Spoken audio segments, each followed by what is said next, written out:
Family, shalom. I'm coming to you guys with another video today. In this video, it just blew me away. Some people not going to accept this, but please hear me out. Hear the whole matter, okay? Hear the whole matter. Please hear the whole matter. Christians have the mark of the beast. Oh my God. I'm so glad I denounced being a Christian years ago. I don't call myself a Christian. I don't go by no religion. I just say I'm a spiritual being. I believe in the Bible, okay? What God just revealed to me is that Christians have the mark of the beast. And I know y'all saying, well, how is this so? How is this so? How is this so? Okay, we're going to get into it. We're going to get into it. This don't mean that you're an evil person. Now, we have evil people. We understand that. Let me pull up something. We understand that the mark of the beast, I said in previous videos, was your character. I said, what is the mark of the beast? And you see, many people would be scared if they saw their face in the mirror, not their face in the mirror, but their character. Okay, and we talked about how your electromagnetic field gives off your frequency, like it lets God know, what state you are in. Okay. So it's tied to lawlessness, but it's also tied to just accepting. So you don't have to be a bad person, but if you accept the mark of the beast, then you are a part of the beast kingdom. Let's talk about this, OMG, because God just laid this heavy on me early, just laid it heavy on me.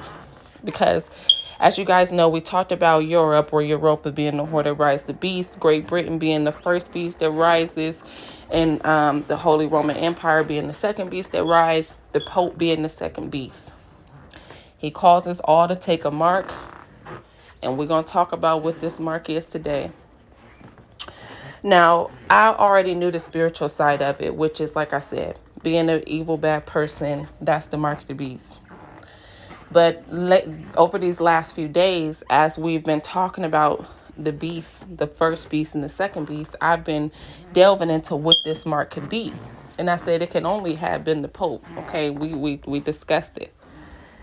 Now, yesterday, it was funny because the day before yesterday, when I was doing this research, and I was looking into the American seal and the Solomon seal and all of this, and Leland Jones just so happened to do two videos. He did the first video, the charagma of the beast, know them by their fruits. So he was saying that it was character. You can see he got character right here. The mark.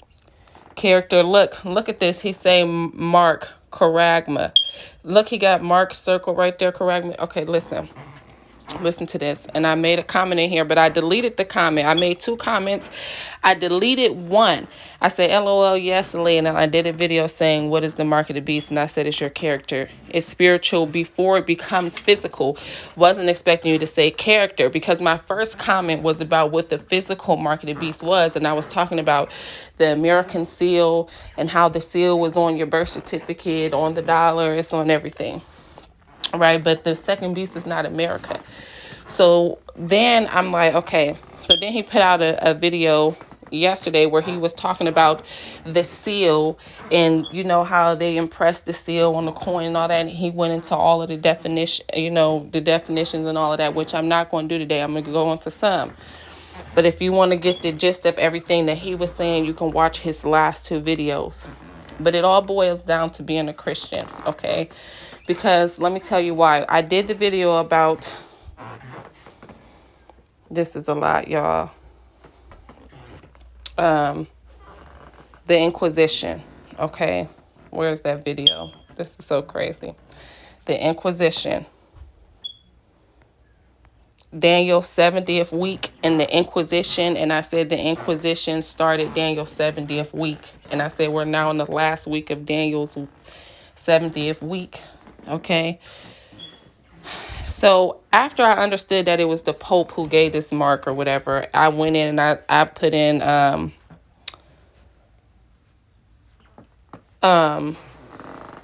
seal of the Pope. Okay. Or mark of the Pope.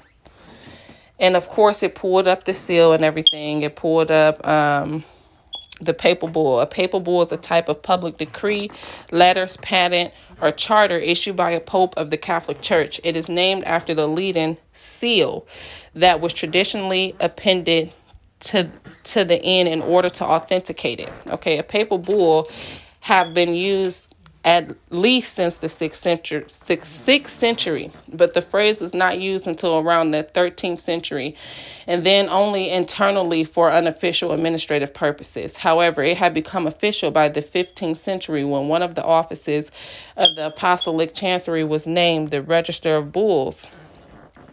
By the ascension of Pope Leo in 1048, a clear distinction developed between two classes of bulls of greater or less solemnity. The majority of the great bulls now in existence are in the nature of confirmations or of property. Okay, we're going to see that this mark shows property. Okay, the majority of great bulls now in existence are in the nature of confirmations of property or charters of protection according to the monasteries and religious institutions in an epoch when there was much fabrication of such documents. Those who procured bulls from Rome wished to ensure that the authenticity of their bull was above suspicion. A papal confirmation. Go ahead. A papal confirmation. Where was I?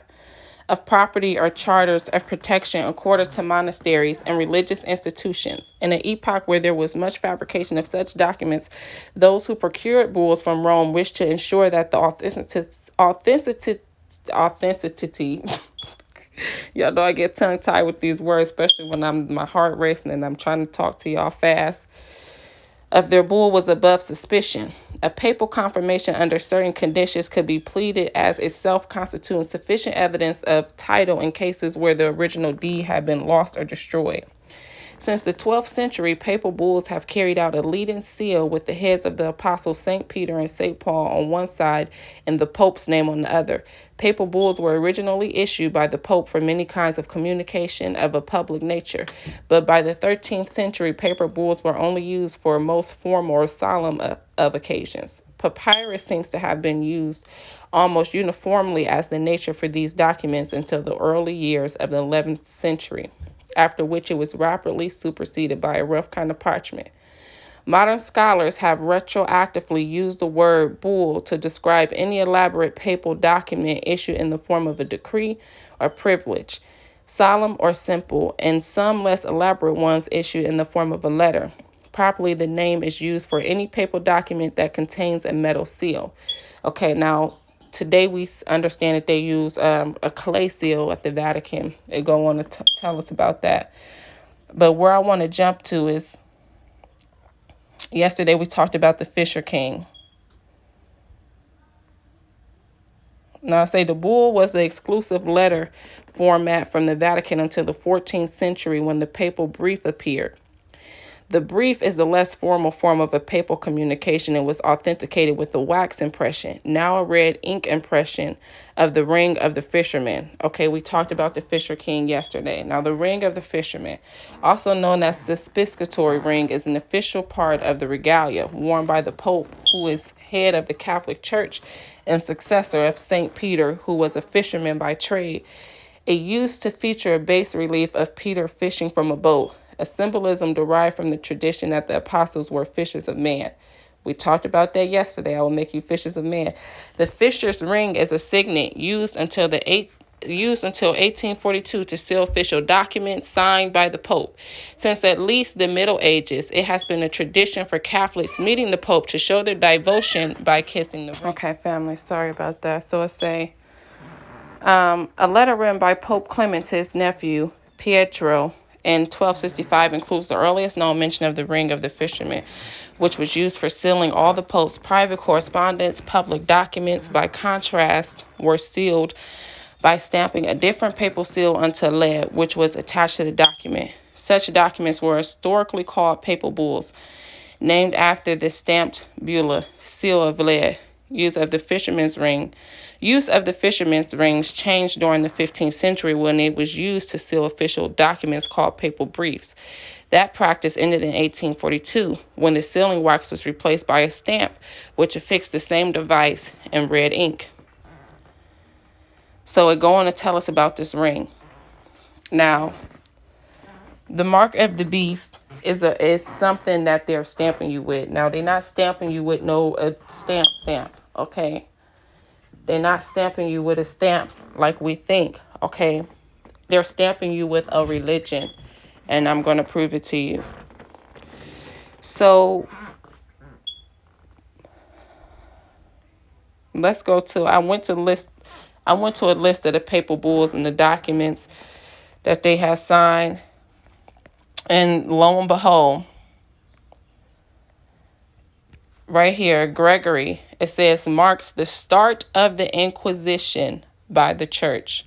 Marks the start of the Inquisition by the church. Okay, it's a lot of other documents and stuff that got to do with Jews and all of that. But what was the Inquisition? We did the video on it. That was the start of Daniel's 70th week. The Inquisition in historical eschatological terminology, also referred to as the Holy Inquisition, was a group of institutions within the Catholic Church whose aim was to combat heresy. Now, heresy we know is her edict, right? Torture and violence were used by Inquisition for eliciting confessions from heretics. The Inquisition started in the 12th century France to combat religious dissent, particularly among the Cathars and the Waldensians. The inquisitorial courts from this time until the mid-15th century are together known as the Medieval Inquisition. Other groups investigated during the Medieval Inquisition were primarily took place in France and Italy, included the spiritual Franciscans, the Hussites, and the y'all know I ain't gonna even try. beginning. I get a real tongue tie. Y'all know that. Beginning in the 1250s, inquisitors were generally chosen from members of the Dominican order, replacing the earlier practice of using local clergy as judges. During the late Middle Ages and the early Renaissance, the scope of the Inquisition grew significantly in response to the Protestant Reformation and the Catholic Counter-Reformation. It expanded to other European countries, resulting in the Spanish Inquisition and the Portuguese Inquisition. The Spanish and Portuguese Inquisition focused particularly on the Arianism, people who were forced to abandon Judaism against their will, and on Muslim converts to Catholicism. The scale of persecution of converted Muslims and converted Jews in Spain and Portugal was the result of suspicion that may have secretly reverted to their previous religions, although both minority groups were also more numerous on the Iberian Peninsula than in other parts of Europe. And we talked about the Iberian Peninsula yesterday and the Holy Grail bloodline and how our people was over there. During this time, Spain and Portugal operated inquisitorial courts not only in Europe, but also throughout their empires in Africa, Asia, and the Americas. This resulted in the Goa Inquisition, the Peruvian Inquisition, and the Mexican Inquisition, among others. With the exception of the Papal States, the Inquisition was abolished in the early 19th century. After the Napoleonic Wars in Europe and the Spanish-American Wars of Independence in the Americas, the institution survived as a part of the Roman Curia, but in 1908 it was renamed the Supreme Sacred Congregation of the Holy Office. In 1965, it became the Congregation for the Doctrine of Faith. Okay. Now, during the Inquisition, what they was doing was making you aneurysm. Aneurysm, singularly, male or anus. And notice that we call man what? We call them ASSs all the time. I hear a lot of women calling men ASSs. That's funny. Singular female pronounced, meaning coerced. It is a legal category of Jews in Halakha, Jewish law, who were forced to abandon Judaism against their will, typically while forcibly converted to another religion. The term aneurysm is properly translated as the coerced ones or the forced ones. The term aneurysm derives from the Talmudic phrase meaning a forced transgression. So you're being forced to transgress to take the mark of the beast. Now they don't force you because you don't even know what it is, okay? and originally referred to any case where a person has been forced into any act against his or her will. In modern Hebrew, the word ones is mainly used to mean rape, thus aneurysm or female anusa. Nowadays mean rape victims, the older meaning used only in historical context. The term anus is used in contradiction to meshumad, literally self-destroyed, which means a person who has voluntarily abandoned the practice of the Jewish law in whole or part. The forced converts were also known as the Cristianos Nuevos, okay, or Cristios Novos, Portuguese, Converso or Moreno, which had and still has today a pejorative connotation in Spanish. New Christian. I just told y'all, they made you take the mark of the beast. They made you accept their religion. Okay, let's get into Revelation. Oh my God. Was a socio-religious designation and legal distinction in the Spanish Empire and the Portuguese Empire from the 15th century onwards, used to describe primarily descendants of Jews and Muslims who were baptized into the Catholic Church, following the representative orders to convert or be expelled under the Catholic monarchs following the completion of the Conquista in the Iberian Peninsula. Most of the history of the New Christian refers to the Jewish converts, who were generally known as conversos, or in a more derogatory fashion, morenos, while in the Muslim converts were known as moriscos. Because the conversions were achieved through coercion with the threat of expulsion, especially when it came to Jews, elements within the church and state came to suspect a number of new Christians of secretly being crypto-Jews, that is to say, to be privately adhering to rabbinic Judaism while masquerading as faithful Catholics as a public show. Subsequently, the Spanish Inquisition and the Portuguese Inquisition was created to enforce Catholic orthodoxy and to investigate allegations of heresy. This became a political issue not just in Spain and Portugal itself, but their respective empires abroad, particularly in Spanish America, Portuguese America, and the Caribbean. Sometimes new Christians traveled to territories controlled by Protestant enemies of Spain, such as the Dutch Empire and the early English Empire, and the Huguenot influenced areas of France, such as Bordeaux, openly practicing as Jews, which further suspicion of Jewish crypsis. Nevertheless, a significant number of those new Christians who had conversos as ancestors were deemed by Spanish society as sincerely Catholic still managed to attain prominence, whether religious. Okay. So, let's go to Revelation 13 real quick. It said, and I stood upon the sand of the sea, and I saw a beast rise out of the sea, having 7 heads and 10 horns, and upon us. Oh, wait, we're reading the second beast. Hold up. And I beheld another beast coming up out of the earth, and he had 2 horns like a lamb, Christian, or Christ, okay? And he spake as a dragon. And he exercised of all the power of the first beast before him. And he causeth the earth and them which dwell therein to worship the first beast, whose deadly wound was healed. And he doeth great wonders, so that he make a fire come down from heaven on the earth in the sight of man. Now we look at that and we say fire. We looking for somebody to have actual fire come down. No, that means he make tribulation come down. That means he make you go through tribulation, because trials and tribulations, because you accepted the mark of the beast. You go through great tribulation. Okay. And he exercise of all the, and he doeth great wonders, so that he make a fire come down from heaven on the earth in the sight of man. And he deceiveth them that dwell on the earth by the means of those miracles which he had power to do in the sight of the beast, saying to them that dwell on the earth that they should make an image to the beast, which had the wound by a sword and did live. And he had power to give life into the image of the beast, that the image of the beast should both speak and cause that as many would not worship the image of the beast should be killed. And he causes all, both small and great, rich and poor, free and bond, to receive a mark in their right hand or in their foreheads, and that no man might buy or sell, save he had the mark or the name of the beast, or the number of his name. Here is wisdom. Let him that have understanding count the number of the beast, for it is the number of men. It's number 606.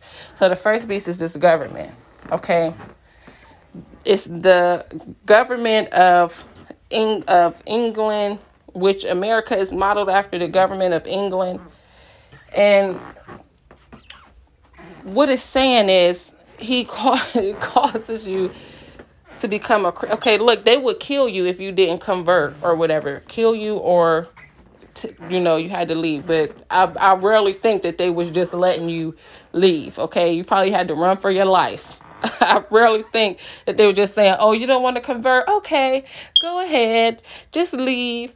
Just don't come back. I doubt it. Okay, I very highly doubt it.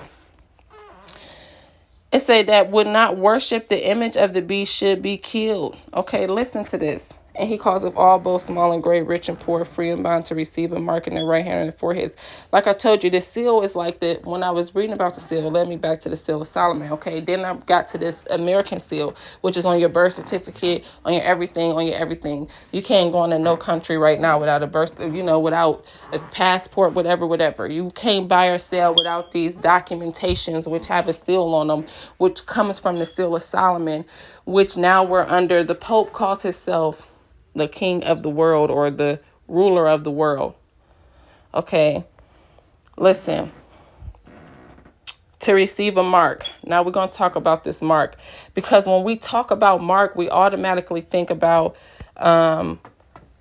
it's 3 definitions for mark, and these is the ones that Leland was talking about. Charagma, to stamp or to impress, a sculpture, engraving, a stamp, or a sign. Okay. Properly an engraving, a figuratively a mark, providing undeniable indication like a symbol, giving irrefutable connection between parties. This is you saying you're a Christian, okay? A brand, a mark, was originally an impress on a coin or a seal used by an engraver on a die, stamp, branding iron. Later became the identification marker, like with an owner's unique brand mark, okay? An image formed, a mark. A stamp, a mark, the same as charax, a scratch, etching, a stamp as a badge of servitude, or sculpted figure, stature, graven mark. Okay. Now, then we have tav, or tava, to make or set a mark. To make or set a mark, put, scribbled, confession. Okay, confession, you go and you give confession to the Pope, or sacrifice of praise, thanksgiving, offering, to root, to mark out, permanent, scratch, definite, imprint, scrabble, set, mark, etc. But it's one more definition for the word mark. And this is the one that I looked at, but I was like, that's not it. It's Christian. He calls us all to take a mark in their right hand and their forehead. When we go to church, they anoint your head.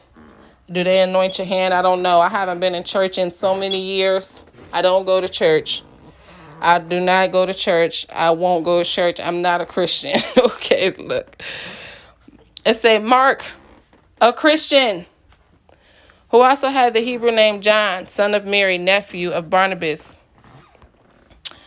Mark, who also had the Hebrew name John, son of Mary, nephew of Barnabas, coadjutor of Barnabas, Paul, and Peter. Okay, Mark, a Christian. Peter, his father, is Pope. Okay. Marcus, Mark, a Christian. Marcus, Mark. He causeth all them to take a mark, to become Christian. That's what it say. And that no man might buy or sell, say if he had the mark or the name of the beast or the number of his name. So you can have the mark, which is a Christian, or the name of the beast, or the number of his name. Okay. Here is wisdom. Let them that have understanding count the number of the beast, for it is the number of a man, and his number is 603. Now, I don't really care how the Pope equals 666 and all of that, which in Latin, 666, I told y'all is 666, but of course, I'm going to look into it to make the connection. But I already know it's the Pope, okay? It's the Pope. Okay, family, I need to wrap this up because my kids, it's early. When I'm not paying them attention this early, they get, So it say, and he doeth great wonders. So they make a fire come down to heaven on earth in the sight of men. He deceiveth them that dwell on the earth by the means of those miracles which he had power to do in the sight of the beast, saying to them that dwell on the earth that they should make an image to the beast, which had the wound by a sword and did live. And he had power to give life unto the image of the beast. And the image of the beast should both speak and cause that as many as would not worship the image of the beast should be killed. That's the Pope. He's the image of the beast. That they should make an image of the beast. Okay, now the image is not of the first beast. I mean, Rome is part of the first beast as well, but this second Rome that rose up, this Pope, okay, because I believe it was like an emperor of Rome at first. They didn't have a Pope at first. So this new Rome with this Pope is what it is. So it's the image of the previous beast, which is Rome, but it's because Rome is part of Europe, but it's a new beast. So do y'all understand what I'm saying? And he made people convert. They signed the papal bull to start the Inquisition, okay, which started Daniel's 70th week. Being a Christian is basically saying you accept the mark of the beast. Even if you're trying to do everything that you're supposed to do in God's eyes, you can't. We got to let it go. I ain't no Christian. Shalom, family. Love you until we meet again.